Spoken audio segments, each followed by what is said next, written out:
বন্ধুরা, বেলা দুপুর ঠিক আধা ঘন্টা কিংবা 20 মিনিট আগে গ্রামের ঐতিহ্য, গ্রামের সুন্দর দৃশ্যগুলা, প্রাকৃতিক দৃশ্যগুলা অসাধারণ লাগে।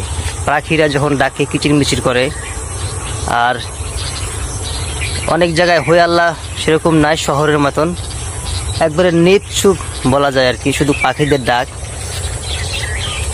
অনেক ভালো লাগে। আর শহরে যখন আমরা বসবাস করি ওনাদের ভালো লাগে, শহরও ভালো লাগে, তবে শহরের গ্যাঞ্জাম, অনেক জ্যাম জট। দেশের বাইরে যখন ছিলাম মালয়েশিয়াতে, তখন দেখা যায় যে প্রায় শহরের মতনই পরিবেশ, আর যেগুলা গ্রাম অঞ্চল ওগুলা তো আমাদের মতনই পাই বললে চলে। তো সব দিক দিয়ে গ্রামের প্রাকৃতিক সুন্দরগুলা সত্যি খুবই অসাধারণ। মিস করতাম অনেক, যখন ছিলাম বাহিরে তখন অনেক মিস করতাম। আর এখন তো সরাসরি আছি, অনেক ভালো লাগে গ্রামের প্রাকৃতিক দৃশ্য, সৌন্দর্য। এখন যেমন ধান লাগাবে, জমি দেখতে পাচ্ছেন ওদিকে, ওই যে দেখা যাচ্ছে প্রায় সাদা সাদা দেখা যাচ্ছে, ওগুলা জমিতে ধান রোপণ করবে আষাঢ় মাসে, প্রায় শেষ পর্যায়ে আর কি।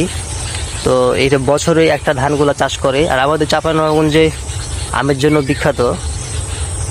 আর যেগুলো ফাঁকা বোরিং অঞ্চল বলে ওগুলো এলাকাতে প্রায় ধানগুলা হয়ে থাকে। গাছও মাশাল্লাহ অনেক ঐতিহ্য, যেহেতু চাঁপাইনবাবগঞ্জ গাছে আমের জন্য বিখ্যাত আর কি, আমের গাছও প্রচুর আছে। আর বোরিং অঞ্চলগুলোতে ধান চাষ করে অনেক সময়। তো সব দিক দিয়ে বন্ধুরা, এ তো গ্রামের ঐতিহ্য, গ্রামের সৌন্দর্য, এগুলা অনেক ভালো লাগে। তোমাদের কাছে কেমন লাগে আমি জানি না। আর বন্ধুরা, এটা হচ্ছে আমার নতুন ইউটিউব চ্যানেল, সবাই আমার চ্যানেলটাকে সাবস্ক্রাইব করে পাশে থাকবেন সবাই।